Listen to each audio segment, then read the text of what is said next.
I was dead to the world. No one knew where I was. No one heard me scream. For 3 days, I was buried, alive. And if you're listening to this now, it means I made it out, but not without scars. My name is Darius.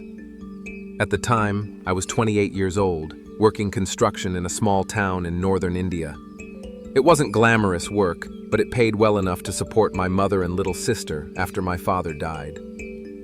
That week, we were working on a rural site, digging foundation trenches for a new school building. It was just another day under the burning sun, shovels clanking against dirt, jokes being exchanged between workers. Nothing felt unusual, until it did. There was a loud rumble. At first, we thought it was thunder, but there wasn't a cloud in the sky. Then the ground shook, just a little, enough to knock over a water bucket. And then, the wall of the trench I was working in collapsed. The soil was loose, too loose. No support beams, no warning, just weight. Endless weight. I remember the sound of rushing earth. I screamed. Then, silence. And darkness. I couldn't move, couldn't even lift my fingers. The dirt was packed around me like wet cement. I could feel the pressure on my chest. Every breath a battle. Dust filled my mouth. I was choking and coughing with barely an inch of space to do either. I thought, this is it. This is how I die. But something deep in me said, not yet. The first hours were the worst. Time stretched. I had no way to track it.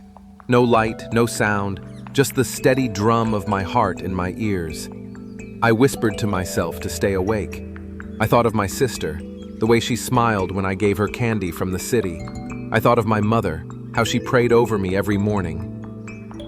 And I cried, not because I was scared, but because I didn't get to say goodbye. That night, or what I assumed was night, I started hallucinating. I saw lights, I heard voices. Once I swore I heard my father's voice calling me, "Get up, Darius. You don't lie down now. You fight." So I started scratching. With my fingernails, then my elbows, any part of my body that could move. I created space, an inch here, an inch there, enough to breathe better, to hope. By the second day, I was weak. No food, no water. My lips cracked, my throat burned. I started drifting in and out of consciousness. But I prayed, not just to God, but to the earth, the sky, the universe. Let me go home, just once more. And then, a vibration, faint, but real. I pressed my ear to the dirt and heard it. Shovels. They were digging. A shout rang out from above, muffled, distant. "Hold on, we hear you!" Tears poured down my face. I screamed, using the last of my voice. Hours passed. Then, a beam of light broke through the dirt. A hand reached down, warm, human. They pulled me out, limp, broken, and caked in blood and mud, but alive. I spent 2 weeks in the hospital. I had a fractured shoulder, crushed ribs, and severe dehydration. But I survived something almost no one does. The doctors said I shouldn't have made it. They called me a miracle. But I think the real miracle was my reason to live, my family. When you're buried, in fear, in pain, in life, remember, as long as you're breathing, you're not done.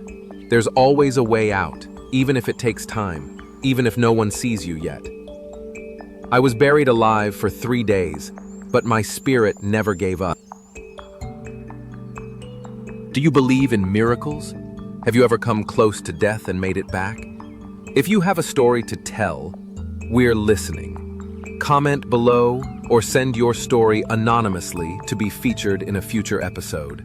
Don't forget to subscribe and share this story if it moved you. You never know who might need to hear it today.